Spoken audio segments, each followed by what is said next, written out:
The Shaking My Head podcast features interesting discussions about topics that have frustrated the hosts, Alex and David. Each episode is meant to question the quirks of society and bring to light subjects that intrigue or bother us. If you're here because something has you shaking your head, even if it's just life, you're in the right place.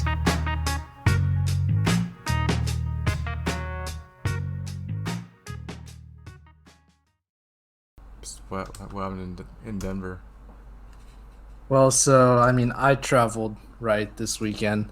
Yeah. And let me just preface this by saying I'm trying to hit all the baseball parks, right? And in the nation?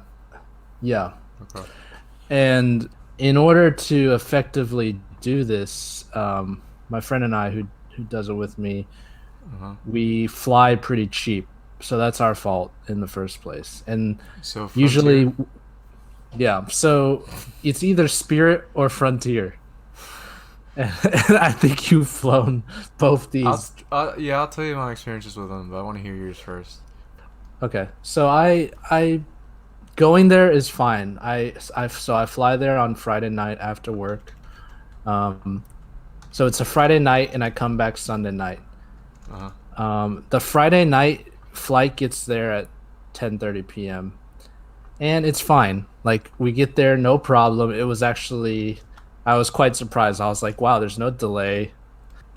We got there, it was great. So we went to a baseball game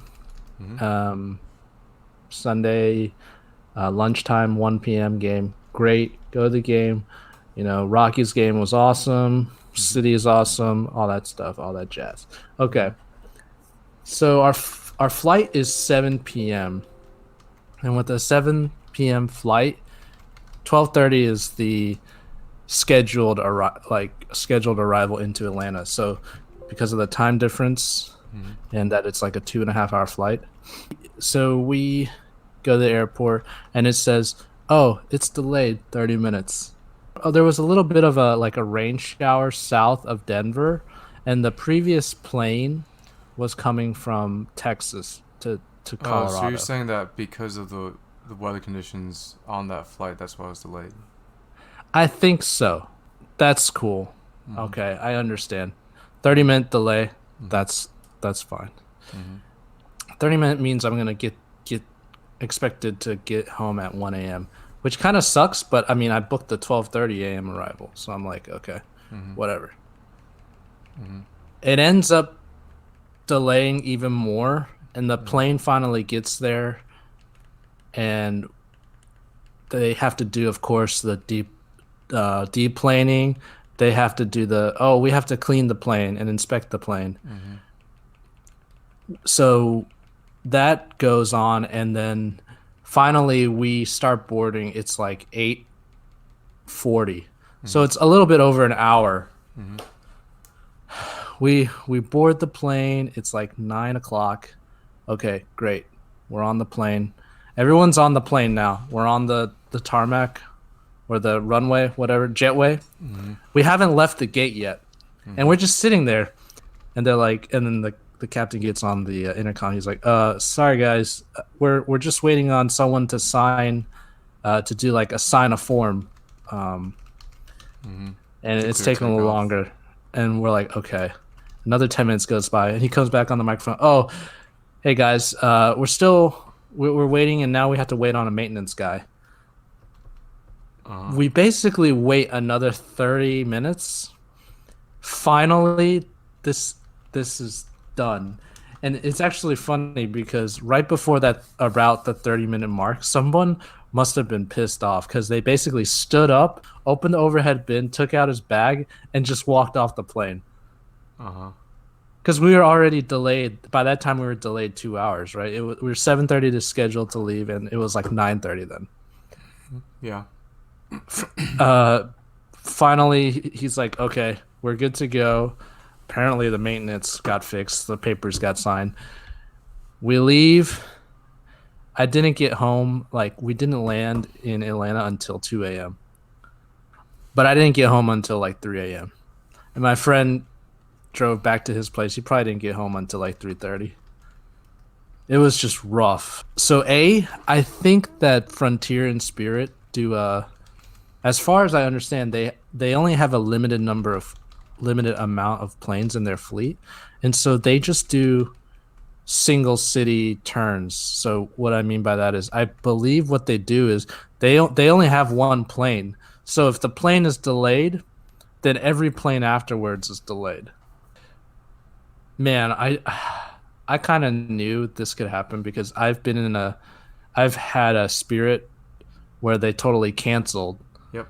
after delaying us for like 3 hours. I sat at the airport and delay, and then finally they're like, "Oh, we're just gonna cancel because we don't even have any planes." Like because they don't have extra planes in the fleet to just be like, "Let's pull a plane from storage."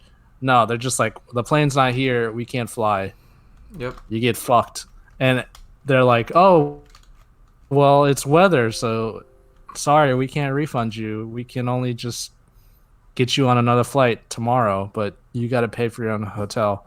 That sucked. I've gone through that, but I still have experienced worse. go ahead. Tell me your story, and Okay. we'll go into that. I have a few stories, but regarding bags, here's what really pisses me off when you're supposed to be allowed to carry on a personal and carry on, like that's what it says on your ticket. But then for some reason or another, every single time, well, I don't even know if it's the actual overhead cabins end up being full, but they always end up saying we don't have room. You end up having to check your bags, and I'm pretty sure there's actually room on. No, the that's like airlines have started doing that now. It's like Yeah. at some certain point in the check-in process, they'll just make the announcement, even if it's not true. They're just like, Yeah. okay, it's sorry, people. Please, if you'd like to volunteer to check your bags, we'll do it for free for you. Yeah. But please come up to the counter. Like, yeah, discount airlines, you kind of know, like, you should have certain expectations going in. Really pisses me off is these non-discount airlines. They offer, these basic economy seats. And, like, yeah, you're paying less, but they also try and shame the crap out of you. So, like, I think United and Delta are the big two I can think of right now. Yeah, I'm going to name drop them because they're terrible. They're all, like, all the American-based airlines are terrible. It's just like, unless you have status, you're picking the best of the worst. Yeah. But anyways, United's terrible because they won't even let you get get your boarding pass online if you're flying basic economy. You actually have to bring your personal bag up to the counter, and then an agent at the desk, or a desk agent, has to actually like make sure your bag is the correct size before they authorize you to before you're allowed to get your boarding. It's stupid. And you're only allowed a personal bag. You're not even allowed a carry-on. You have to pay like $50 extra for your ticket. And then Delta let you do a personal and a carry-on, which is, which I think is still reasonable. Like, I'm the kind of person who, like, even if I was zone 2, I wait till the end. And that's just personally, I don't like to sit on a plane. Yeah, the only problem is when you do that, even you're just pretty much going to have to, these days you're going to have to check your bag regardless. Yeah. That's the downside of that. Downside is, so usually I travel to where I'm only bringing a backpack, so I don't really need to, but no, that's absolutely right. If you get on the plane too late, then it's very possible they're gonna start doing the it's time to check those bags in. Oh, they'll guarantee do it. But I'll tell you, Delta's worse. I'm gonna name drop them because I hate them so much. I don't understand why. And like I know I'm from Atlanta and whatnot, but I swear everyone, it's like Delta's great, and I'm like, what are you smoking? They're not I don't know. great at all. You've had some bad experiences because I'm a part of that group. I think Delta's pretty. Wrong with, okay, you want to hear my Delta? Okay, so the worst one. That's okay. I'll give you 2 examples. Let's start with the most recent one. The one where I went from San Francisco to Atlanta and back round trip. Okay. So as annoying as flight got delayed. Got there, and I think they're waiting a taxi in Atlanta, where they have it's their hub. And then what happens is like they're like, oh yeah, we're landed, but we're waiting to get to the gate because there's a plane still there. It should only take a few minutes. And like 15 minutes later, like, oh yeah, well, there's mechanical issues, so we have to go to a different gate. And I can almost guarantee you every single time that happens, they're like, oh, we're waiting for a gate. Doesn't matter which airline it is. The plane's always broken down. So just like why waste 15 minutes of gas sitting on the taxi, and then why waste our like 15 minutes times what 200 people? But they do it all the time. And then so it was delayed, and like I don't know, maybe I get caught easily, but it was hot as hell on the plane. And like stupid things like, you're supposed to come around and take your trash, and you have to hold on to it the whole damn time. That flight they took towards the end of the flight, it's a 5-hour flight. It took them a whole hour to finally come back around and take our trash. Yeah. So stupid.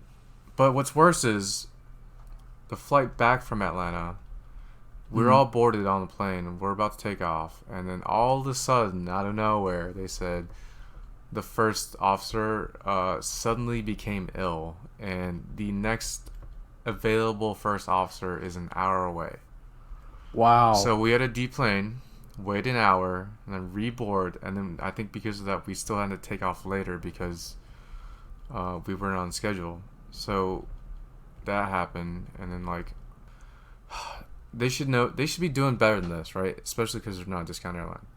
So that's one situation. The other one was, I don't know if you remember, but back in like 2016, their computers all went down worldwide.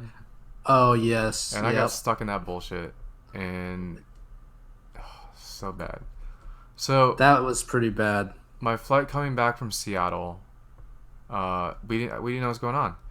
We were at the gate. They're like, "Oh, flight's delayed. This and that, this and that." And they delayed it for, I think, I'm just gonna try and keep it short. They ended up delaying it for like 5, or they kept saying it's delayed for like 5 hours before the ultimate cancel. And this is like, thing is like, I was only visiting for the weekend, so this is like, between, I was supposed to fly around like 12 a.m. Pacific, which is 3 a.m. Eastern. And then so I was waiting up. I stayed up probably there till like 6 a.m. No, not 6. Probably 4 a.m. Which is like 7 a.m. Atlanta time. Like, I was dead tired at this point, and I'm sure most people pulled an all-nighter. Yeah. Basically for no reason. And then so I was like, hey, I can't do this. I gotta go. Like, I asked my friend. Luckily he was still awake. He actually was nice enough to come pick me up. Yeah. Because I asked him, and I was like, hey, I can't do this since the flight's been delayed so long. Is there? Like, that's stupid. At some point, you can't just keep delaying the flight. Well, There's gotta be. They did. Yeah, I know they did, but that's what I'm saying. That's why it's so like stupid. It's like, people don't just have like all the time in the day to just sit around like they don't 5 hours. They don't give a shit. They don't give a shit. And then so they're like, we don't have any hotels available because it's apparently like training season or something. For, I don't know, they came up with some bullshit, and I was just like, and I think they actually did give a family a hotel room, which I thought was even more. It's just like, yeah, I understand like family's more important, like, you got kids and everything, but you guys messed up, so why are we the ones? Like, they should be very apologetic, right? But they didn't seem to really care. So I was like. And then here's the worst part. The next day, they're like, oh, the flight's been rescheduled for the next day. It gets to the airport, and then like, I'm about ready to board. And then I get to the gate, and then I think there's only like 20 minutes to board, or before, like before they start the boarding process. And then it showed somewhere on the screen that said like gate change. No one even said anything. None of the flight attendants, anyone at the gate, no one said diddly squat. Wow. So some of us were like booking it across the airport, because it was all the way across the airport, and then we get there and it's like, oh yeah, it's delayed again. And then so they were kind of nice in the way that they did provide food, and most of the other like gates I saw were being provided food. But the dumbest thing is, they didn't serve us food till like maybe 30 minutes before it's about to take off, and the flight was delayed for another 3 hours. Wow. So I complained, and all they didn't even give me full price back for the airfare, and I was like, this is ridiculous. Like, you wasted, because I ended up having to fly out the next day, and I was supposed to work on a Monday, so I had to work remote, and I was just so tired I couldn't even like stay up, and I was like, my time was wasted. I was supposed to be working today. That's worth a lot more than just a flight, right? Like $400 flight. And all they gave me was like, maybe they didn't even give me. They gave me like $350 plus like 10,000 miles. And I was like, miles don't mean diddly squat to me because I don't like Delta anyways, and I don't fly with them that much. So, I mean, yeah, I don't know what it is about airlines. I mean, I have heard, sure, Southwest is good, and I've heard some international carriers are good, yeah, but as far as domestic carriers, all of them are pretty. They're all terrible. They're all pretty bad, and I don't know, like, they don't seek to get better customer service wise, because I think it's like, oh, well, we got another flight going out. People are gonna keep buying tickets. It's not like they don't get punished, so they're just like, okay, whatever. Like, we'll screw people over. And I think there's something about the EU where, like, if your flight's delayed for a certain amount of time, the airlines are required to compensate you something or another.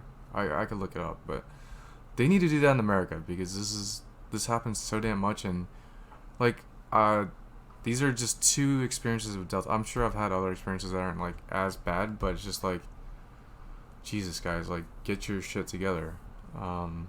I see people nowadays bringing massive carry-ons, like huge, doesn't even fit in the overhead bin. Really? Carry-ons, and now every airline charges for a check bag. Your first check bag is like $50. When that started, everyone's naturally going to start moving more stuff into their carry-on. Now we got people. I see people bringing like two massive rollable things, trying to pass one off as their like personal bag, and the second one as their carry-on. And some of the gate agents don't give a shit. They're just like, okay, keep going. And I see people bring huge duffel bags of just as their carry-on. It's gonna get to the point, I want to say within the next couple of years, where they're gonna say, if your carry-on doesn't fit, we're gonna charge you straight up. I thought that's what they did now. I personally haven't been on a flight where they've said, we're gonna start charging you. They've always said, we're gonna check it for free as a compliment to you. It's so dumb. Anyways, I have another story. Sure. Go ahead. Let's stop talking about Delta. United is interesting. One thing I have to say about United is I booked a last minute flight to Asia because of family reasons. Mm-hmm. And so, of course, like, the only seat they have available is the very last seat, middle seat. Mm-hmm. Which, whatever, I just need to get there. But they ran out of food. Oh, this happened to me twice on United, actually. They ran out of food? They ran out of so they usually have like a couple different options, and they ran out of the option I wanted. So sure. The first time around, this is back in like 2014 or 15, probably 15. Mm-hmm. They're just like, we ran out. I was like, how do you guys run out? Like, shouldn't you guys have enough? And the lady's just like, well, why are you sitting all the way in the back? I was like, you fucking bitch. I didn't have a fucking choice. And so I did complain about that, and United actually gave me some, like, a decent amount of miles for that. Because I was like, this is ridiculous. Like, I was forced to be on a plane. I'm also going for family reasons, and you're going to throw this shit at me? Like, that's the fucking worst thing to say. I should be able to sit anywhere I want on the plane and be able to have the food I want. It's ridiculous. Yeah. So stupid. So, this year, I took United again to Taiwan. Just because I was traveling. Same exact shit happened again. I was like, do you guys not, like, how do you guys not, so, like, they don't stock up, or I don't know. It's just like, like, you should do at least that one option is probably going to be more popular than the other. Like, this is all just like, just doing statistics. So if you know consistently that there's going to be more food of one than the other, why don't you prepare more of that? Because if you do like a 50-50 mix or whatever, you know you're gonna be you're gonna have leftovers of the least popular option. Sure. It's just common sense. But I don't know why airlines just can't get this. I don't understand. It's so stupid. So fucking stupid. Anyways, this happened to me again this year. 4 years later, same bullshit. And then so I wasn't happy. I was like, this is ridiculous. Like, how do you guys, like, this happened to me 4 years ago. Same exact crap. You guys still can't get your shit together. Luckily, the flight time was nice enough, and she found a meal on the other side and gave it to me. I was like, oh, thank you. Like, I appreciate it. You know, like, I probably shouldn't have gone off on her, but I was like, this is ridiculous as an airline. And, like, they were even nice enough to, like, later on, they just like, oh, here's some food from first class. Like, some leftover cake, or some cake from first class. I was like, oh, thanks, that's really great. And the funny thing is, I think they thought the girl that was sitting next to me was traveling with me, so they brought her some too, and she's like, no, I don't want any. But, but they were nice, and they was like, hey, you want some more beer and stuff? Like, you know, they took care of me, which is nice, but, like... Right. And I know it's not necessarily their fault, but it's just like, this is... Yeah, like I said, stupid. Stupid. Anyways, that's United, and then... Here's a really interesting experience. I think this is the first time I ever took Frontier, and I think I was flying from Atlanta to San Francisco and back, round trip. I think what's happening is I was going to fly with my sister to Taiwan. This is for another time when there's a family emergency. So what I did is I booked Frontier because it was cheap round trip from Atlanta, and then I took the same flight as my sister from San Francisco to Taiwan. And the day I was supposed to fly back, like, I didn't mind the flight ended up being delayed. And guys, before you go to the airport, just check your flight to make sure it's not delayed, because otherwise you're gonna be sitting there for an extra few hours doing nothing. Always check your flights. So anyways, the flight back from San Francisco got delayed, and I was like, that's fine with me, because I think I wanted to take a later flight, but it was either too expensive or it was like a connecting flight. It's like perfectly fine. And then that was okay. Like, I was like, yeah, it's like, just because in my situation I actually preferred that. But let's count that as an airline problem, you know, because they delayed the flight. So they gave me like $100 voucher for a delayed flight. I was like, oh, okay, cool, I guess, whatever. And so, like, I was like, I'll use it one more time. I'll give Frontier another chance. And long story short, I used the $100 discount code 3 different times because they fucked up 3 more times. Wow. And it's just like, I was like, I really don't want to fly Frontier again because they keep fucking it up. And then I just kept thinking, like, do I not just want to use the $100 code? But I was like, when I use these $100 codes, my flights end up only being like $30 across the country. So cheap as I am, I actually did it. And I was like, all right, let's keep doing it until they... I was like, can they please stop fucking up for once? And I think it took them the 4th time to finally stop fucking up. And I was like, never flying Frontier again. So there's this phenomenon that just happens during the boarding process when people just stand up and they like line up to get into the plane, and there's like 20 minutes till boarding, but they're all just like lined. It's almost like I don't know. It's just like a people like to herd. A mob of people. It's a herd of people, exactly. Just, and I'm like, you're not gonna board. I don't know fast. why. Yeah, I don't know why people. I don't know if it's because they feel like they want to get their bags on before their bags get like checked, like voluntarily checked, or there's just a mentality they feel like they're gonna get left out. Same thing as like people who, like, if you're in a crowded environment, for some, even if there's a whole bunch of room around you, they still have to brush up or shoulder bump you or something. Well, people just want to touch you. That's all. Yeah, okay. I'm just saying, like, just humans are just, I don't know. That's just. It's so weird. It's so weird. I don't know how to describe it, but it's just, yeah, I don't know. Oh, and then don't even get me started on people at baggage claim. Everyone's like sitting right in front of the fucking... Right in front of the and opening. their bag's not even there yet. And it's like, when you need your bag, it's like, can you get the fuck out of the way so I can get my bag? It's like, guys, just when you see your bag come, you can see it coming down from half a fucking mile It's the away. Carousel. The bags don't go away. They goes just in come circles. back around. I know what you mean. It's so dumb. But I'm just saying that I feel like this human man. behavior. It's like, why does everyone do it? I don't know, but it's just apparently everyone just feels like they need to. I don't know why. There's so. I feel like there's like Actually, etiquette for flying. There's another. So there's a little bit of a reasoning for that. So this has only happened. This hasn't happened to me personally, but this happened to my mom, where basically they lost her bag. Of course.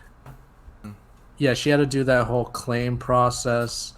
Right. But just the fact that they lost her bag, like that still happens. It's like gone. Like it's completely like there was a week. Like they asked for like, okay, give us a week to find your bag. I'm like, where the fuck could it be? Like, but anyways, she didn't have like important stuff per se. Like, yeah, she had clothes and shoes and stuff, but you know, basically they took a week and they said, oh, we can't find it, so you got to file a report. She had to file a report, do all this bullshit, and the other thing that bugs me is how Atlanta does their carousels is. So Atlanta's, for people who haven't been to the Atlanta airport, when the baggage claim area is not a closed off secure section. Well, I guess no airport is like that, but it's not a like separate area from the check-in area. It's literally, because Atlanta airport is so big, the baggage claim area is just a huge open like hall, a massive hall of baggage claims, one after the other, and it's just open, so anyone can just come up and take a bag and just walk out. They don't check to see if because I have been in some airports where they're like, oh, can I see your ticket? That's just to make sure the names match up. That's happened before at Atlanta airport for me, like once though. Oh, okay, that's good. That, I mean, that I wish they would do that for everybody, because it has happened to me. I think in New York it's happened to me once, but it rarely ever happens. But still, the fact that anyone can just come up from the outside without going through security and just pick up a bag and walk away. You would think airports are secure, but that's like the most unsecure shit. Yeah. Yeah. Like, I don't understand how that's still not secured, because they could prevent a lot of bags getting stolen and then not have to have this customer service experience where people are like, where the fuck's my bag? Oh, it's lost. I'm sorry. Luckily, I mean, they did definitely lose your mom's bag, but I took Philippine Airlines and back from Taiwan, and I had to connect. That already sounds bad. Philippine Airlines. It was bad. It was double decker 747 that looked like it's been flying for 30 years. Nice. Yeah, of course. And then so, long story short, they lost my bag. I was sitting at the airport for 2 hours, I think, 2-3 hours, and my friend was waiting on me to pick me up, and lost my bag. And then, like, weren't even that helpful. I think they might have taken my name and number down, and then so I was out. I didn't have any extra clothes for 1 or 2 days, and usually, like, guys, I also recommend you bring an extra, like, leave a change of clothes in your bag, which I might have done. It might have just been my sleepwear, but I didn't have clothes for the time I was here, so I had to go buy some clothes, right? And then for any time the bag's lost, they should be responsible for any of those costs you incur, right? Because you don't have your bag. So anyways, what happened? So long story short, so what happened is apparently the luggage tag came off. Don't know how, because they're the ones who put on the luggage tag. And they got my bag back to me. Like, they dropped it off at my friend's house a few days later. But I was like, hey, like, I talked to the airplane, and I was like, hey, you guys got to compensate me for, all these clothes I had to buy because you guys lost my bag. And they're just like, nope, not happening. Wow. Luckily, my airline had some kind of insurance, and I was able to claim it through them. But just saying, airlines are terrible, dude. Remember when there was the government shutdown and people at TSA were like, I'm not coming in to work. Yeah. If I'm not getting paid. Yeah. And then it caused like a massive security breach, and they were saying like a guy got through, I think it was New York or New Jersey, or basically somebody took a gun through security and it didn't get found. until after they already arrived at the next airport. Yeah. Who knew traveling could be such a pain in the ass? But it's changed so much. Like, you used to get a meal. I used to, yeah. Oh yeah, you don't get food. Yeah. Unless your flight's over like 10 hours, you don't get food. They're like, fuck that. No. Unless it's international, basically. Yeah. Like here to California, no. Nope. No. None of that. What people do these days, the whole industry everyone's out just to make a quick buck, and that's that. The whole industry is all about profits. Yeah.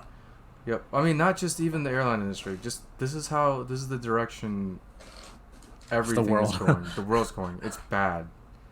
Yeah. Like, sooner or later, we probably talked about this. Sooner or later, something's gonna happen. The question is, how do we stop that or slow it down? That's all for this week. Thank you for listening to the podcast, and tune in next week for more stories about what has got us shaking our heads.